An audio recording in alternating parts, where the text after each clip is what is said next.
shrimp. Little trout. Trout. Yep. All right, first trout of the day. First trout of the day. Here we go. I'll take the D-hooker, Sergio. Yep. That, oops. Now, where did I put it? Oh, right there. Right there. There we go. Thank you. All right, first trout of the day. Oh, guess what? Look at here. Second trout of the day. Okay, maybe the second trout of the day. There we go. Nice little fish. Yeah. D-hooker will save him. All right. We're using our little yellow-tailed jig head, which is nothing but a 1/0 hook with a 1/8 ounce lead built into the shank. I'm breaking the tail off the shrimp and hooking it right through the back and just letting it sit down there and wiggle it once in a while and hope that the trout will go after it. Right there, right there, right there. I was working it on the bottom slowly and letting it sit, and all of a sudden he just hit it. So it's another trout.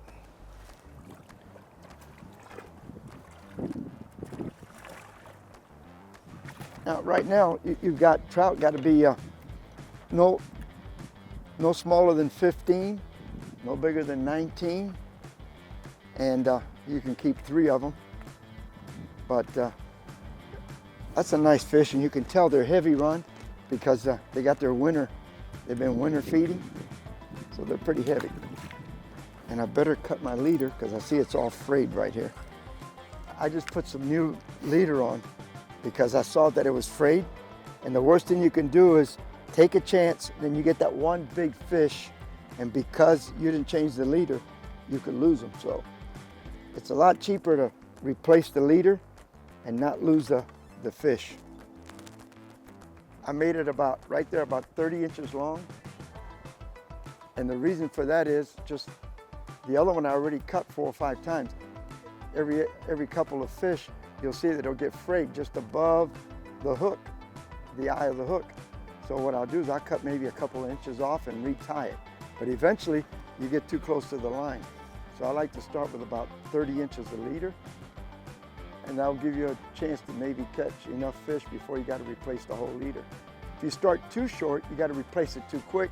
If you make it too long sometimes, even though I use the little surgeon's knot, it's a real small knot. Some of these new rods have real small guides on them, and even a little tiny knot could get caught. And that means that you to cast, you either got to have a long line hanging, or you got to get the leader to go through the eye, and that'll actually shorten your cast. So by 30 inches, 32 inches seems to work great for me and the rods that I'm using. Yeah, look, they're down deep is what they are. I'm catching them way on the bottom. So here's what we found out so far, everybody, and I was telling Ron, we're casting against the seawall, I'm letting it drop 7, 8 feet. And then I reel a little bit and wait and just move the tip of the rod a little, let it sit, and they seem to be sitting on the bottom because of the cold temperature. And what it is, I'm actually bringing the bait close enough to them that they don't have to go chase it, and they're eating it. So that's 4 trout we've caught already out of this one spot right here. And they're all pretty hefty, they're pretty heavy.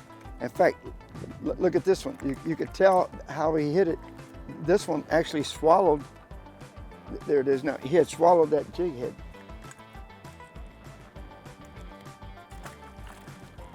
So look. Yeah, see? Yeah. Same technique. These guys are on the bottom.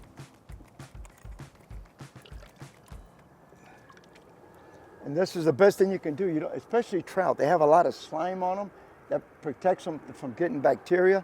So if you can use a de-hooker, and this is a great one. Ron gave me this one. It's called Boone's. Never heard of them, but it works good. It's got a good aluminum handle. Looks like a stainless steel rod.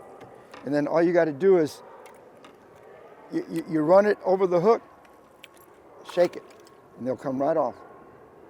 Now this area here that we're in, at one time, just up until about 15, 20 years ago, it was all mangroves. There was no apartments, no condos. Over the years, this area just keeps growing and growing, and that's one of the things that concerns me. Oh, there, oh, had another one right there.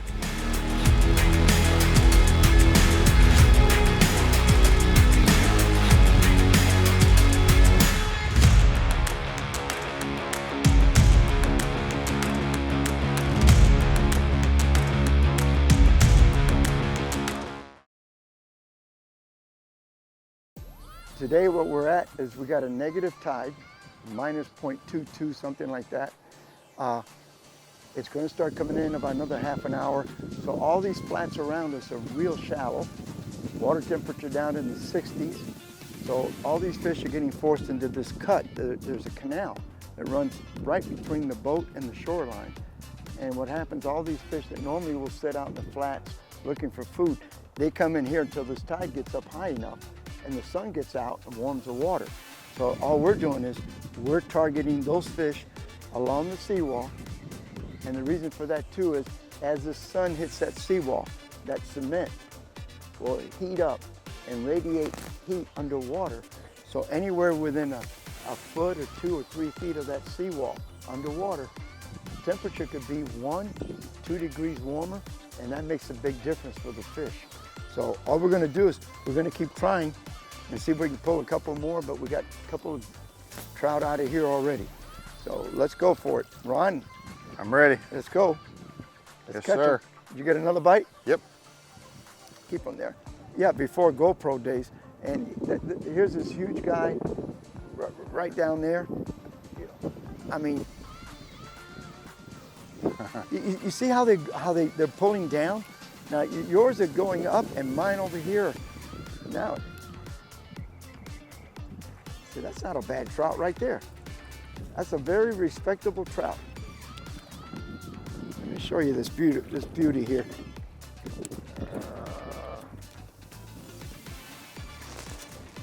Yep. Let me get my fish grip that I love, man. I love this little fish. And you know what I like about them is they come in different sizes. So like we're catching trout, we got one perfect for the trout, right there.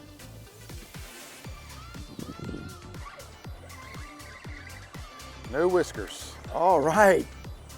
You broke water. Another trout.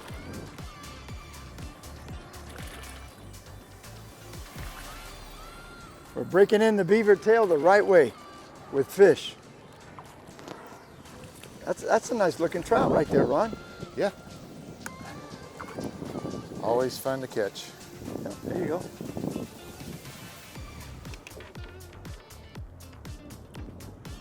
Nice looking trout. Good release.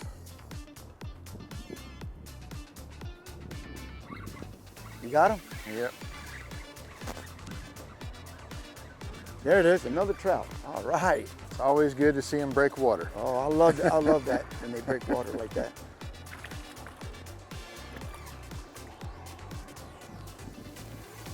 Oh, sorry, threw the shrimp on you. Goodness. Another trout. Another trout. Oh, and guess what? I just got a thump right there watching you. He came and hit me. Well, this morning, because we knew that eventually, Ron and I discussed it, although it looked really calm, we know this wind was going to start kicking up. And it was coming from the northeast. So we wanted to stay on the east side of the bay. We weren't going to cross the bay to the other side, like towards Weeden Island. So we stayed on the east side of Tampa Bay, let the shoreline and the buildings break the wind for us. Because if it gets to where it says that by 10:30 it's going to be blowing 16 or more, it's not comfortable to have to cross that bay, especially people don't realize that Tampa Bay can get 3-foot seas real easy, just like a big lake. So we're staying on the east side, fishing around structure. We picked this spot because we knew there'd be some trout in here with the cold weather. And in a few minutes, we're going to go and try to do something a little different. But again, we're not going to leave the east side of the bay. We're going to stay on the protected side because this wind is not going to get any easier. It's going to get worse. And all we want to do is, hey, we've got about 16 trout, 17 trout already. If we can get a couple of redfish or whatever, I think we've done a good day for today. Oh, and there he is, same thing, working him on the bottom. There he comes. Oh man, he's really shaking his head. What's that? Oh, look at that one. All right, I love it. You know, he was down on the bottom run, then he came up. Did you notice that? Yep. He was swimming down, and then all of a sudden, he came up to the top. There you go. Right here. No, that's a, yeah. Hang on, yeah. That's a decent trout. That's a good trout for a picture. And look how they're swallowing that those hooks.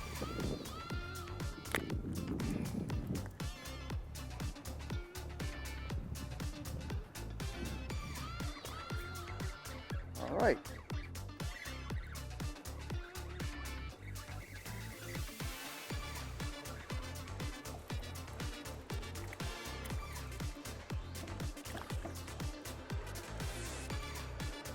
Try not to hurt them if I... May just have to cut it. Yeah, let's see if I can. I think I can get it out. I hate to leave this one in his mouth because it's got the lid on it. I think I can pull it out. Oh, that's a nice trout. Another, yeah, that's a nice one. Yeah, let's do that right here.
Like I said, we were going to do a little our tackles talk at the end of the show, and you know we try to plan things out, but remember, Mother Nature plays her role. She tells us what we can and can't do, and in this case today, we wanted to get back in real shallow with the beaver tail, which it gets into 7 inches, but we had like a real negative tide this morning with a real strong wind from the northeast. So barely to tell you some of the places that I wanted to get into that I would have been able to get in with the beaver tail, I just couldn't. It was dry land.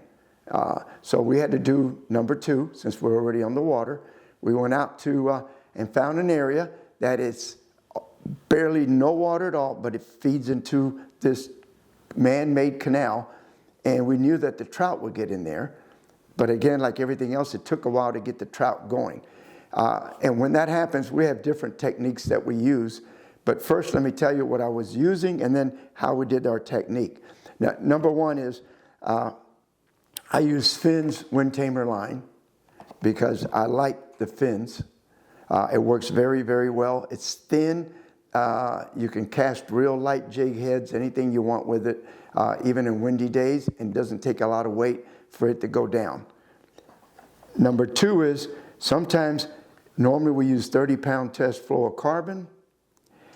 Sometimes that's in the summer. As the water gets cleaner, I switch over to 20. And then sometimes even down to 15-pound test. Now, in this case, believe it or not, 25 was working perfect. It gave me that little edge in case we happen to get a big redfish or something. So I was using 25-pound leader. Here's another misconception too, and some of y'all might argue with me. Fluorocarbon is great, but there's also an alternative out there. There's some what they call premium monofilament line that can be used for leader. I've been doing this for years, especially on the 25-pound test on the premium monofilament line. I found it to be just as good as any 20 or 30-pound fluorocarbon, and I can tell you, it's a tenth of the price. But you got to buy a quality one. You don't buy a cheap brand. You buy a good brand, a big spool. It'll last you 2 or 3 years. Just keep it out of the sun, and you'll be way ahead of the game. The other thing that we do, we use either a 1/0 or 2/0 circle hook, and we put a split shot just above the hook, because this time of the year, the trout, here again, we're fishing this 8-10 foot deep man-made cut. They're sitting on the bottom, and you have to get that shrimp or that artificial bait on the bottom, and I don't just let it sit there. I let it sits, 2 cranks, tip it up just a little bit, let it sit again, count to about 5, 2 cranks, tip it up, because these trout are sitting on the bottom, they're lethargic. We had 64-degree weather. It's not all that cold, but they're in there already. And that's the only way you get them to bite. Now, there's an alternative to that, too, that I started using a long time ago. We used to use a lot of 1/8 ounce jig heads. They work perfect. 1/8 ounce jig heads, they just work perfect. But also, they're expensive. So getting on the internet, something that came from the Keys, and I remember using these years ago, is what they call a yellowtail jig. And it's nothing but a hook with the lid around the shank of the hook. And they come in different sizes and different colors. Does the colors matter? I don't think so. I've used the regular, the white, the red, the chartreuse. They all seem to work. In this case, when I'm fishing for like redfish this time of the year, and I want to work that shrimp real slow on the bottom, I use the 1/0 right there. Little 1/0 hook on a 1/8 ounce jig head, that yellowtail jig, and that works terrific. Then I step it up. If I'm going for the trout have a bigger mouth, remember that. So you got to have a bigger hook. So we go to the 1/8 ounce and sometimes a 1/4 ounce 2/0 yellowtail jig head, and that seems to work perfect. And even if the trout are getting pretty big, we go to a wide gap yellowtail jig head. And let me tell you a good thing about the wide gap. You're talking about catching some big fish on the bottom. That wide gap lets you put a chunk of ladyfish or a big chunk of pinfish on it and let it sit on the bottom, and just while you're catching your other fish, let that one or 2 rods sit somewhere the other side of the boat and watch what happens. So again, you know, some of the things you need. I'm what they call the bottle guy in my neighborhood, but the way I keep everything from getting rusty on my boat is my neighbors all save me. They're nice little bottles. I take the time to take the label off. I mount them. I leave the little salt stuff in it that gets rid of the moisture bag in it. And I can put 50, 60 1/0 hooks in one of these bottles, even more. I can put 50 long shank hooks on some of these, quite a bit. And the thing is, they're always going to be dry. So take this, remember, fish on the bottom, fish slow, and catch the fish.